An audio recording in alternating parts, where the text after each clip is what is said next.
Yo, kamusta kayo, Canadians? Ang oras ay 5:30. Maliwanag na yung 5:30. Oh. Ngayon on the way po ako sa public market Cabanatuan sa may Kapitang Pepe para magbagsak ng tilapia.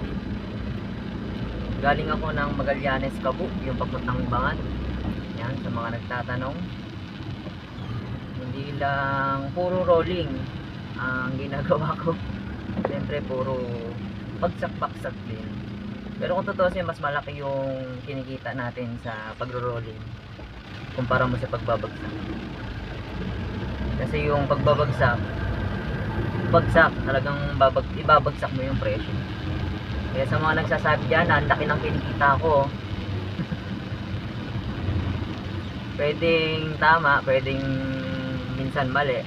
Kasi minsan malakas, minsan matumal. Alam nyo naman sa negosyo, diba, yung mga negosyante dyan, hindi araw-araw Pasko, hindi araw-araw malakas ang kita, pero dapat araw-araw tuloy-tuloy lang. Kaya pagtapos ko mamaya mag-rolling, share ko lang sa inyo, magbagsak. Tapos na magbagsak, siyempre share ko na naman sa inyo. Puro share lang naman ng vlog ko, rolling naman. Ganun po umiikot ang buhay ko. Mamaya papakita ko sa inyo yung binabagsakan ko palengke. Dito na tayo.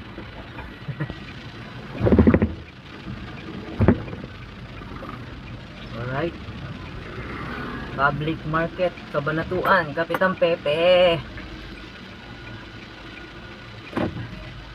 Yan, marami tayong mga kaibigan dito na truck. Mga kaibigan natin yan. Alright, nakapakita ko sa inyo yung setup. Sa mga nagtatanong yan, yung paulit-ulit na tanong, ito na yung setup po. O yan.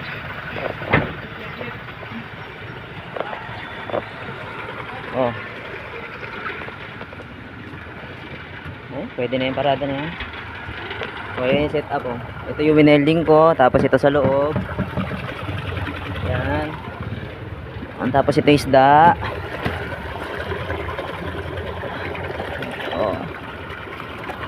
Okay, sige na. Bye bye.